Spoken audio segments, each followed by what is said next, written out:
how come you came out to see Tim Tebow? Because I love him. I'm gonna marry him. Hey, we got some new news on the tebow2 channel. Okay, does Tim know about this yet?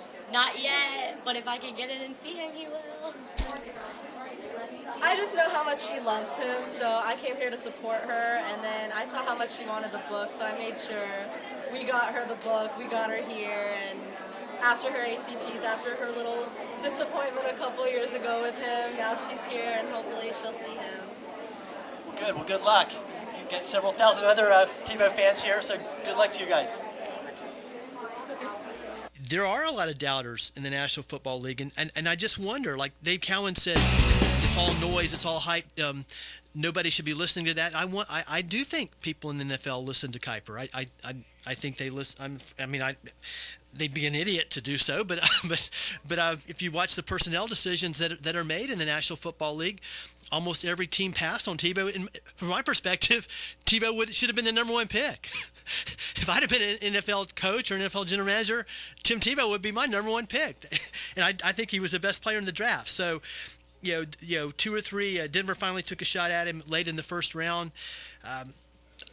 I can't understand why Cam Newton would be a #1 pick and Tim Tebow would be a late first rounder. But anyway, those are just some thoughts I want to share with you, and I especially want to get on the record that I'm the guy that expects him to be an outstanding quarterback and fully expect him to be inducted into the NFL Hall of Fame someday. What you guys doing up here? We've been waiting a long time just to see Tim Tebow this morning. You from Orlando or from somewhere else? Orlando. So how come you wanted to come out and wait till 5:30 in the morning to see Tim Tebow? We've been Gator fans for a very long time, a couple of years now. My dad's been to Florida for a while, and we just want to carry on the traditions.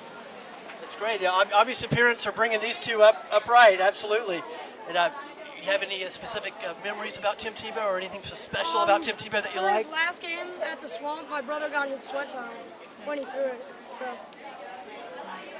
All right. Well, what do you think about with the Broncos? You think he's going to do well with the Broncos? I hope so. I'm pretty sure he will do well with those new players. Yeah, he will. We're eagerly anticipating that. And if it's not with the Broncos, it'll be with somebody else. Well, hey, great to meet you guys. Thank you. Go Gators. Go Gators.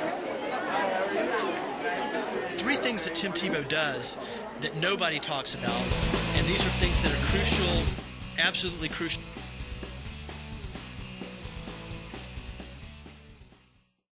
to winning football games. 1, regardless of throwing motion, regardless of mechanics, regardless of all this superfluous stuff, Tebow moves the chains. He moves the chains up and down the field. He makes big plays, and he scores when he's in the red zone. 3 things that are crucial and instrumental to playing winning football. And oh yeah, one other thing. 4 things. He wins games. He wins games and championships. And how do you win games from an offensive point of view? By moving the chains. Came down here from Jacksonville by making big plays. By scoring when you're in the red zone. So you got your Tim Tebow Denver Broncos jersey on. You like Tebow? Yes. So what is it about Tim Tebow that inspires you to come all the way down here? And how long have you been waiting, by the way? We showed up here at 11 o'clock last night, so we've been waiting a while. But I used to read about Tim Tebow when he used to play for Nice High School in Jacksonville, so I've been following him since he was in high school. So. The Jacksonville Jags. Jacksonville has a pro football team. What do you think about Jacksonville not drafting Tebow? I think it was a mistake because I think Tim Tebow will prove everybody wrong and he will be a successful quarterback. But I am a Miami Dolphins fan, so I wish the Dolphins would have went after him. Yeah, well, I think a lot of people are going to be sorry they didn't go after him here in about 5 or 10 years or 20 years. Absolutely. And as for these idiots in Jacksonville, that's going to be a career buster for the general manager and maybe the coach too. I watched him all through college, so just watching him play, I love to watch him play.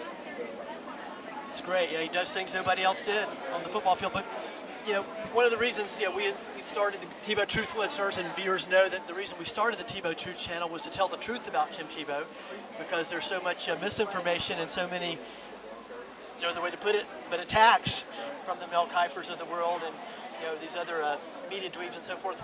Do you have any thoughts about the Tim Tebow detractors? I hope he doesn't listen to him. I don't listen to him. just try to stay positive because, like I said, I think he will be an NFL quarterback. Very wise, very wise. Good advice. Good advice for the good old school Gator here too. Anyway, listen, we appreciate it. Thank you very much. Nice to meet you guys. Appreciate it. So go Tebow. Tebow. Tebow is an outstanding passer, and that's one thing where I think his brand has literally been damaged by some of these who I think at the very least know nothing about football and or know nothing about how to evaluate a football player. And I'm talking specifically about Kiper now. They may even have malevolent motives, but regardless, there's been a myth created, a lie established across sports media that Tim Tebow's not a very good passer. He's an outstanding passer. He's one of the greatest passers in the history of college football. He's got over 1,000 yards. He's got a great arm. Over 10,000 yards passing. There's literally less than a handful of quarterbacks in college football history who have 10,000 yards career passing. Dan Marino didn't have 10,000 yards career passing, and he was a drop-back passer in a drop-back offense who never ran the ball. Tim Tebow's an outstanding passer. He's got the third high in terms of accuracy. He's the third most accurate passer in the history of the NCAA, for crying out loud. He's got an arm, that's rivals anybody else in the draft or in the league. So first of all, why do I think he's going to be a great quarterback? Because he's a great passer, and he's demonstrated that he's a great passer. But in addition to that, he's got all the other qualities as well. But anyway, we'll pick that up, and you'll hear that again on Talking Old School.